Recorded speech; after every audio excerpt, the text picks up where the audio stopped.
Genesis chapter 9, verses 18 through 23. BC 2347. And the sons of Noah that went forth of the ark were Shem and Ham and Japheth. And Ham is the father of Canaan. These are the three sons of Noah, and of them was the whole earth overspread. And Noah began to be a husbandman, and he planted a vineyard. And he drank of the wine and was drunken, and he was uncovered within his tent. And Ham, the father of Canaan, saw the nakedness of his father, and told his two brethren without.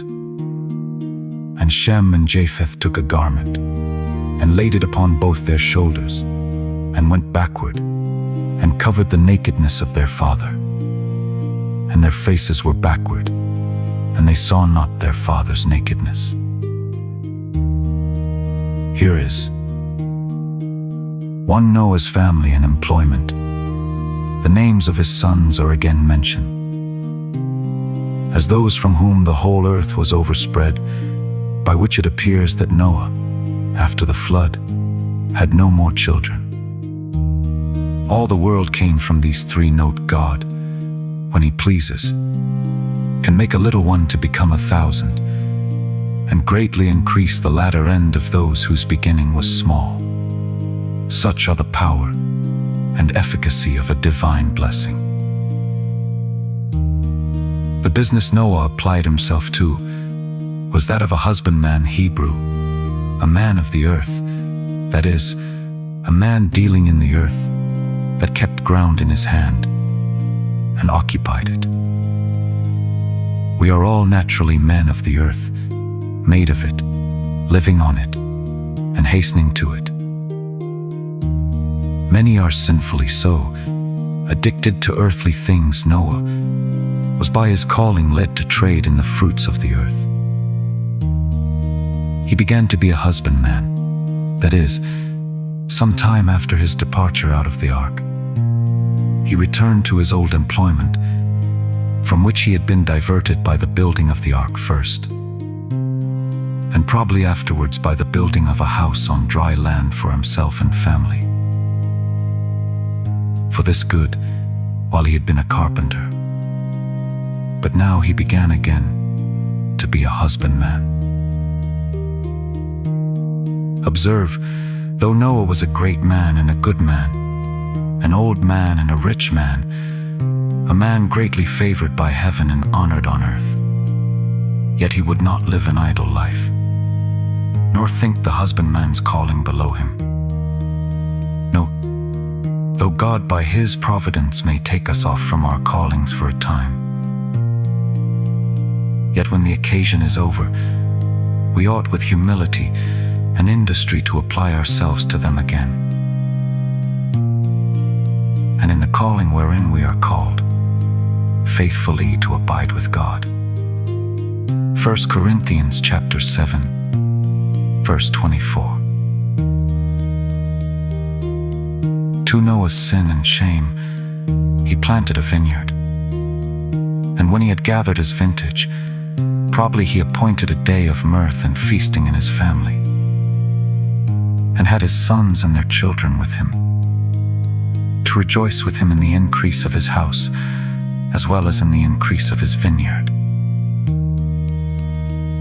And we may suppose he prefaced his feast with a sacrifice to the honor of God.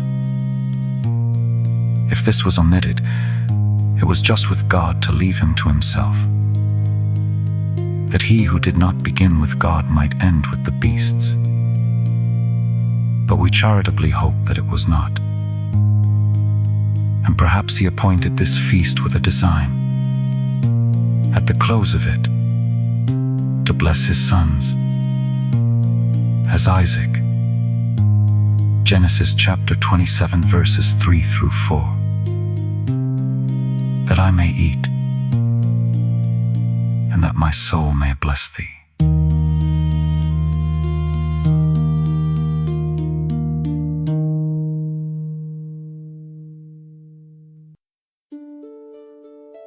At this feast he drank of the wine. For who planteth a vineyard and eateth not of the fruit of it? But he drank too liberally, more than his head at this age would bear, for he was drunk. We have reason to think he was never drunk before nor after. Observe how he came now to be overtaken in this fault. It was his sin, and a great sin, so much the worse for its being so soon after a great deliverance. But God left him to himself, as he did Hezekiah, and has left this miscarriage of his upon record, to teach us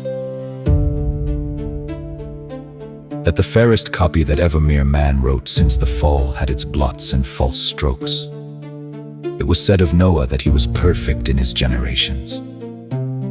But this shows that it is meant of sincerity, not a sinless perfection. That sometimes those who, with watchfulness and resolution, have, by the grace of God, kept their integrity in the midst of temptation, have, through security and carelessness and neglect of the grace of God, been surprised into sin. When the hour of temptation has been over, Noah, who had kept sober in drunken company, is now drunk in sober company.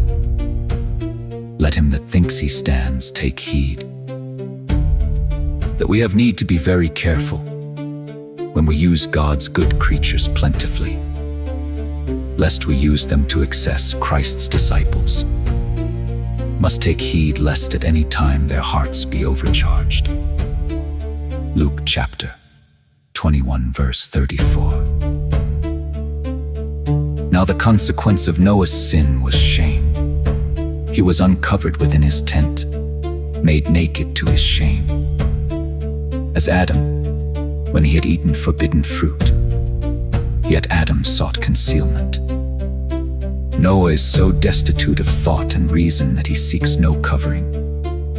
This was a fruit of the vine that Noah did not think of.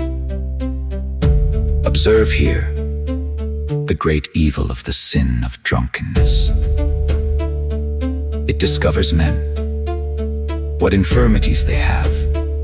They betray when they are drunk, and what secrets they are entrusted with are then easily got out of them. Drunken porters keep open gates. It disgraces men and exposes them to contempt. As it shows them, so it shames them. Men say and do that when drunk, which when they are sober they would blush at the thoughts of. Habakkuk chapter 2 verses 15 through 16. 3 Ham's impudence and impiety. He saw the nakedness of his father and told his 2 brethren, verse 22. To see it accidentally and involuntarily would not have been a crime, but he pleased himself with the sight, as the Edomites looked up on the day of their brother, pleased and insulting. Perhaps Ham had sometimes been himself drunk, and reproved for it by his good father, whom he was therefore pleased to see thus overcome. Note: it is common for those who walk in false ways themselves to rejoice at the false steps which they sometimes see others make.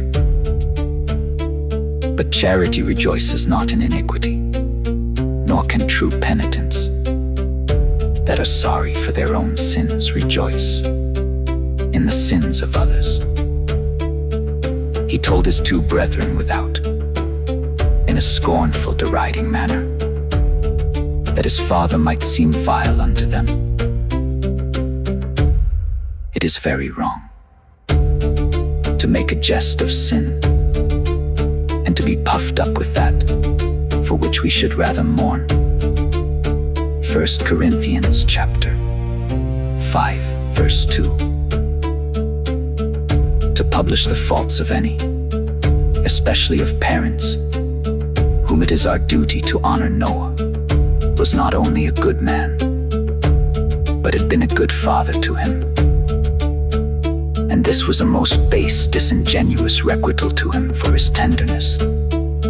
Ham is here called the father of Canaan, which intimates that he who was himself a father should have been more respectful to him. That was his father. 4. The pious care of Shem and Japheth to cover their poor father's shame. Verse 23. They not only would not see it themselves, but provided that no one else might see it. Herein, setting us an example of charity, with reference to other men's sin and shame. We must not only not say a confederacy with those that proclaim it, but we must be careful to conceal it, or at least to make the best of it, so doing as we would be done by. There is a mantle of love to be thrown over the faults of all. 1 Peter chapter 4 verse 8. Besides this, there is a robe of reverence to be thrown over the faults of parents and other superiors.